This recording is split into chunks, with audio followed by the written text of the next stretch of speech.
राजा आफै म नारायण हिटीमा जान्छु भनेर चाहना राखे पनि राजालाई नारायण हिटीमा पुर्याउने कसले? जनताले राजालाई नारायण हिटीमा पुर्याउनको निम्ति नेपाली सेनाको साथ चाहिन्छ। नेपाली सेनाले तब मात्र साथ दिन सक्छ। अझ अब त भन्नुहुन्छ भने आइपिएससँग पनि जोडियो नेपाली सेना इन्डो पेसिफिक स्ट्र्याटेजीसँग।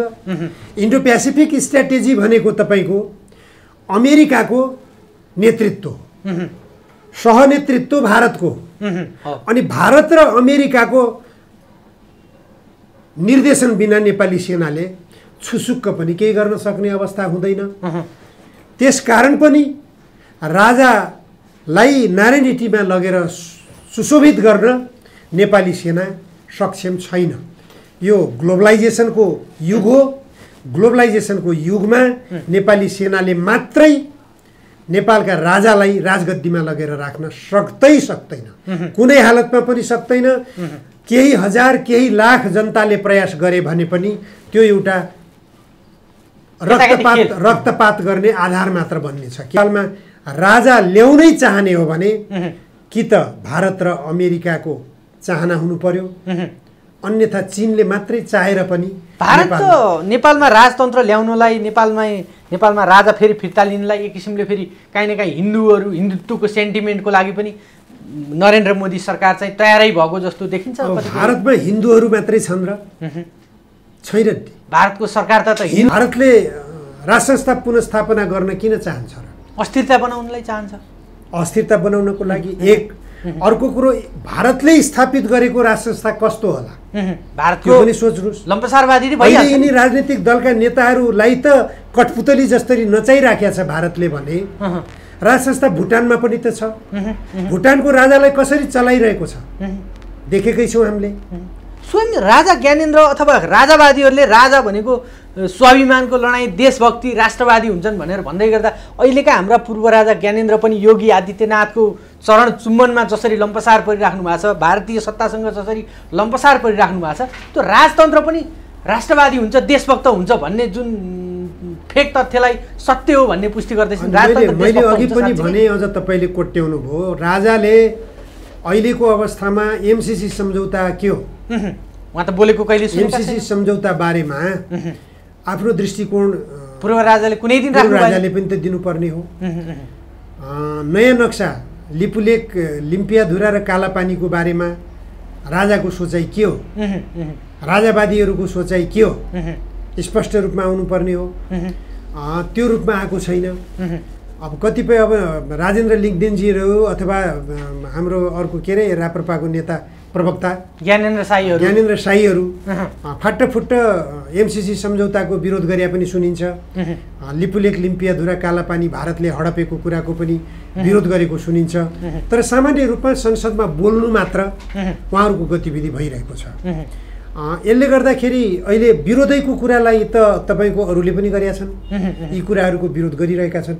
त्यसले गर्दा देशको हितमा प्रष्ट रूपमा जनताले बुझ्ने गरिकन राजावादीहरूले अथवा राजाले पनि बोलेको त केही देखिँदैन। राजपरिवारको वंश विनाश भइसकेपछि 2058 सालमा वंश विनाश भइसकेपछि एक किसिम अब राज संस्था रहेन भन्ने कुराको नेपाली जनजनमा छाप परेको थियो। वीरेन्द्रको वंशनाश त्यो छापलाई राजाका उत्तराधिकारीको रूपमा ज्ञानेन्द्र उदाए। तत्कालीन राज परिषदले अधिराज कुमार ज्ञानेन्द्रलाई राजगद्दीमा राखिदिएपछि परम्परागत रूपमा नेपालको राज संस्थाको उत्तराधिकारी राजा ज्ञानेन्द्र भए। राजा ज्ञानेन्द्रलाई राजाको रूपमा नेपाली जनताले स्वीकार गर्यो। स्वीकार गरिसकेपछि राजा ज्ञानेन्द्रले राजनीतिक दलहरूको जो अलोकप्रियता थियो, जनतामा एउटा निराशा पैदा भइराखेको थियो, त्यसलाई मौकाको रूपमा चाहिँ सदुपयोग गरेर आफ्नो शक्ति, राज्य शक्ति आफ्नो हातमा लिने प्रयास गरे।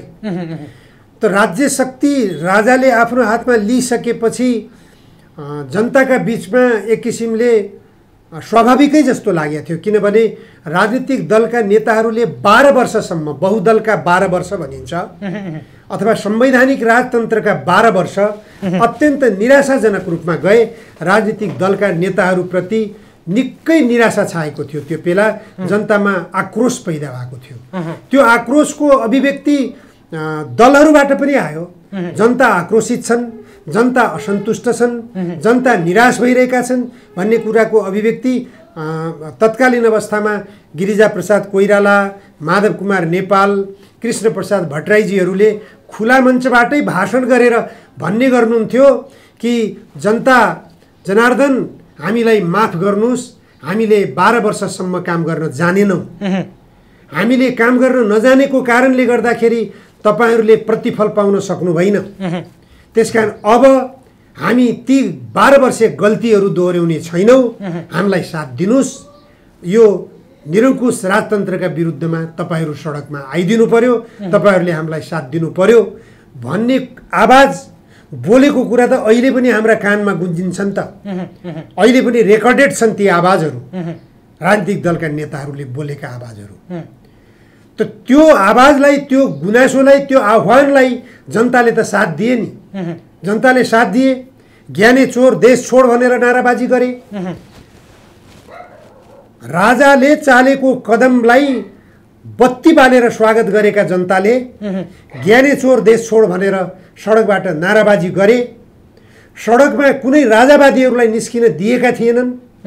कमल थापाहरू जुन देशको जुन कुनामा गएर कार्यक्रम गर्न खोज्थे त्यो बेला उनीहरूलाई भकुरेर छोडिन्थ्यो, घिसारेर छोडिन्थ्यो। त्यो अवस्था त हामीले देख्या हो नि त। त्यो कसको निम्ति गरिएको थियो? राजनीतिक दलहरूले अब स्वतन्त्र ढङ्गले देशको विकासको निम्ति, जनताको आवश्यकताको निम्ति काम गर्न पाउनुपर्छ, यिनले गर्छन् भन्ने जनताको विश्वास त्यहाँ अभिव्यक्त भएको थियो। तर राजनीतिक दलका नेताहरूले त्यो बेलादेखि अहिलेसम्मको गणना गर्नु 17 वर्ष भइसक्यो। 17 वर्षका बिचमा यिनीहरूले के गरे? छर्लङ्ग देखेका छौँ। किन यति अलोकप्रिय भयो गणतन्त्र? गणतन्त्र यति अलोकप्रिय बन्नुको कारण के हो? यसको लोकप्रियता बढाउनको निम्ति के हो त चिन्तन? संघीयता लदायौँ। संघीयता किन लोकप्रिय बन्न सकेन? संघीयताले जनताका आवश्यकताहरू परिपूर्ति गरे कि गरेन? अथवा प्रादेशिक संरचनाले देशलाई आर्थिक भार कति थोपर्यो? देश गरिबीले टन्टलापुर भइसकेको छ, आक्रान्त छ, गरिबी अझै बढ्दैछ, महँगीले ढाड सेकिएको छ जनताको। सारा हेर्नुहोस्, व्यापारी घरानाहरू सब टाटपल्टिएका छन्, पसलहरू सबै बन्द भइरहेका छन्। तपाईँ बजारमा जानुहोस्, अब दसैँ तिहारको नजिकको बेलामा बजारमा देखिने चहल पहल सुनसान छ। व्यापारिक मलहरूमा जम्मै तालाबन्दी छन्। सटरहरू बन्द गर्दै व्यापार बन्द गर्दै हिँडिरहेका छन् व्यापारिक पसलेहरू। जुनसुकै मलको हालत त्यस्तै छ। अनि राजनीतिक दलका नेताहरू के भन्छन्? अर्थतन्त्र त सुधारोन्मुख छ। देशको अर्थतन्त्र सुधारोन्मुख भइदिएको भए यो अवस्था किन आइरहेको छ? मानिस आगो लगाएर मृत्युवरण गर्न तयार छन्। 1, 2, 3 गन्दै गइरहेका छन्। मानिस यति आक्रोशित भइसके, नेताका गर्दनमा खुकुरी ताक्न लागिसके। नेताहरूका गालामा थप्पड त धेरै सामान्य कुरा भइसक्यो। नेताहरू विरुद्धको आक्रोश धेरै सामान्य कुरा भइसक्यो। केही आक्रोश कुनै पनि भ्रष्टाचारीलाई कारबाही हुँदैन। भ्रष्टाचारका संरक्षक नेताहरू छर्लङ्ग छन्। ती नेताहरूलाई राज्य सत्ताले संरक्षण गरिरहेको छ। चाहे सुन तस्कर भनौँ, चाहे ललिता निवास जग्गा प्रकरण भनौँ, चाहे नक्कली भुटानी शरणार्थी प्रकरण भनौँ, चाहे गिरिबन्धु टी स्टेट प्रकरण भनौँ, चाहे ओम्नी प्रकरण भनौँ, चाहे यति होल्डिङ्स प्रकरण भनौँ, यी सत्ता पक्ष र प्रमुख प्रतिपक्षीहरू जोडिएका सबै घटनाहरू भ्रष्टाचारका श्रृङ्खलाहरूका रूपमा विकसित भएका छन्। यी कुनै पनि फाइल खोले पनि वास्तविक अपराधी र वास्तविक भ्रष्टाचारीलाई कारबाही गर्न अहिले राज्य सत्ता तयार छैन। कारण के त? कारण के भन्ने कुराको जवाब पछिल्लो चरणमा सुन तस्करी प्रकरणले देखाइरहेको छ। सुन तस्करी प्रकरणमा अहिले सत्तासीन प्रधानमन्त्री पुष्पकमल दाहाल प्रचण्डका सहयात्री शीर्ष नेतृत्व हेर्नुहोस् त, कसरी मुछिएका छन्, कसरी बदनाम भएका छन्। यो अवस्थाले राजनीतिक दलहरूप्रति जनतामा वितृष्णा, घृणा पैदा हुनु स्वाभाविक हो कि होइन? त्यही घृणा यसैको फाइदा राजाले उठाइरहेका छन्, राजावादीहरूले उठाइरहेका छन्। यो राजनीतिक दलका नेताहरूले बुझ्न सकिरहेका छैनन्। बुझ्नु पर्ने कुरो यो फाइदा उठाउँदै कहाँसम्म पुग्न सक्छ? यो अहिले जो जनतामा राजाप्रतिको मोह बढिरहेको छ, यो मोह भङ्ग गराउनको निम्ति, राजाप्रतिको आकर्षण आफूतर्फ खिच्नको निम्ति गरेर देखाउनु पर्यो नि त। हामी प्रादेशिक संरचनामा जाँदाखेरि खर्च धान्न नसकिने भयो, जनतालाई करले थिच्यो, दोहोरो तेह्रो कर प्रणालीमा जनता थिचिने भए, खर्च बढ्यो, उपलब्धि केही भएन, जनतामा सुशासनको प्रत्याभूति दिन सकिएन। यसबारेमा रिथिङ गरौँ। राष्ट्रिय सभा के को लागि छ? तपाईँ हेर्नुहोस् त राष्ट्रिय सभाले गरेको काम के हो? 275 जनाको प्रतिनिधि सभा छ। यो के को लागि हो? यत्रो सङ्ख्यामा प्रतिनिधि सभा के काम गरिरहेको छ? बहुमत र अल्पमतको आधारमा भएका के निर्णय छन्? सबै हुन्छ र हुन्नको आधारमा निर्णय गर्ने हो भने किन यति ठुलो सङ्ख्यामा सांसदहरू चाहियो? खर्च कटौतीका कुरा गर्दैछु म। राज्यको स्रोत दोहन गर्नबाट कसरी बचाउने, त्यसलाई त्यो खर्च बचाएर एउटा सानो भए पनि उद्योग खोलिदिउँ, जुन उद्योगमा दैनिक उपभोग्य सामग्रीहरू उत्पादन गर्ने वातावरण बनोस् र केही सङ्ख्यामा भए पनि रोजगारी सृजना होस्। एउटाबाट सुरु गरौँ, क्रमिक रूपमा 2टा 3टा 4वटा क्रमिक रूपमा गन्दै गएर सयौँ उद्योगहरू घरेलु उद्योगको रूपमा हामीले विकास गर्न सक्छौँ। देशभित्र सानो लगानीमा देशभित्र उपभोग्य सामग्रीहरू उत्पादन गर्न सक्छौँ। त्यो गर्नतर्फ राज्य सत्ताको ध्यान दिनुपर्ने, ध्यान पुर्याउनु पर्ने होइन र? त्यो किन ध्यान दिँदैनन्? खर्च कटौती गर्नकै निम्ति तपाईँले तमाम आधारहरू छन्। तपाईँले अहिले कुनै विदेशी पाहुना आउने बेलामा काठमाडौँलाई सजाउ बनाउनु पर्ने हुन्छ, फुलले रङ्गी चङ्गी बनाउनु पर्ने हुन्छ। हामीले कहिले पनि रङ्गी चङ्गी बनाउनु नपर्ने, सजाउनै नपर्ने गरिकन काठमाडौँ महानगरलाई एकैपटक सजाएर राखिदिउँ न, के फरक पर्छ? एकपटक सजाएर राखिएको हुन्छ कुनै ठुलो देशको, एउटा धनी देशको अतिथि नेपालमा आउँदा हप्ता दिनमै बिग्रिन्छ, हप्ता दिनमा बिग्रिन्छ। त्यो खर्च बचाउने एउटा तरिका हो। त्यसलाई निरन्तरता दिउँ, त्यसलाई अझ शोभायमान बनाऊ, त्यसतर्फ ध्यान छैन। सडकका खाल्डा जस्ता त्यस्तै छन्। सडकमा फुटपाथे व्यापारीहरूलाई लखेट्ने अभियान चलाइरहेको छ महानगरपालिकाले। त्यसका विरुद्धमा आन्दोलित छन्। गरिबीलाई हटाउने कि गरिबलाई हटाउने, यो कसले सोच्ने? राज्यले नीति बनाउनु पर्यो, राज्यले योजना बनाउनु पर्यो, त्यसरी लोकप्रियता हासिल गर्नु पर्यो। यो राजाको सक्रियता, राजा चाहिँ कहाँसम्म पुग्न सक्छन् अथवा राजावादीहरू कहाँसम्म जान सक्छन्? यो जनतामा आएको निराशालाई क्याप्चर गरेर भन्नुभयो, कहाँसम्म जान सक्छ? मैले बाटो त देख्दैन। हेर्नुहोस्, अब राजा पुनस्थापित हुने भन्ने कुरो मैले बाटो चाहिँ देख्दैन। तपाईँ सम्भावना देख्नुहुन्न? बाटो देख्दैन। म बाटो किन देख्दैन भन्नुहुन्छ भने राजा आफै म नारायण नीतिमा जान्छु भनेर चाहना राखे पनि राजालाई नारायण नीतिमा पुर्याउने कसले? जनताले राजालाई नारायण नीतिमा पुर्याउनको निम्ति नेपाली सेनाको साथ चाहिन्छ। नेपाली सेनाले तब मात्र साथ दिन सक्छ। अझ अब त भन्नुहुन्छ भने आइपिएससँग पनि जोडियो नेपाली सेना, इन्डो पेसिफिक स्ट्र्याटेजीसँग। इन्डो पेसिफिक स्ट्र्याटेजी भनेको तपाईँको अमेरिकाको नेतृत्व, सहनेतृत्व भारतको, अनि भारत र अमेरिकाको निर्देशन बिना नेपाली सेनाले छुसुक्क पनि केही गर्न सक्ने अवस्था हुँदैन। त्यसकारण पनि राजालाई नारायण नीतिमा लगेर सुशोभित गर्न नेपाली सेना सक्षम छैन। यो ग्लोबलाइजेसनको युग हो। ग्लोबलाइजेसनको युगमा नेपाली सेनाले मात्रै नेपालका राजालाई राजगद्दीमा लगेर राख्न सक्दैन, कुनै हालतमा पनि सक्दैन। केही हजार केही लाख जनताले प्रयास गरे भने पनि त्यो एउटा रक्तपात गर्ने आधार मात्र बन्नेछ। किनभने अब देश फसिसकेको छ। फसिसकेको छ मैले किन भन्छु भनेपछि फेरि पनि इन्डो पेसिफिक स्ट्राटेजी त देख्यौँ हामीले। अझ एसपिपीको पनि चर्चा गर्दैछौँ। एसपिपीमा पनि फसिसकेको हुनसक्छ। एसपिपीको होमवर्क भइरहेकै छ होला, भइरहेकै छ। अमेरिकाको चाहना नै छ त्यो। त्यसकारण नेपालमा राजा ल्याउनै चाहने हो भने कि त भारत र अमेरिकाको चाहना हुनु पर्यो, अन्यथा चीनले मात्रै चाहेर पनि भारत त नेपालमा राजतन्त्र ल्याउनलाई, नेपालमा राजा फेरि फिर्ता लिनलाई एक किसिमले फेरि काहीँ न काहीँ हिन्दुत्वको सेन्टिमेन्टको लागि पनि नरेन्द्र मोदी सरकार चाहिँ तयारै भएको जस्तो देखिन्छ। भारतमा हिन्दूहरू मात्रै छन् र छैनन्? भारतको सरकार त हिन्दूहरू त नेपालमा सबभन्दा बढी छन् नि।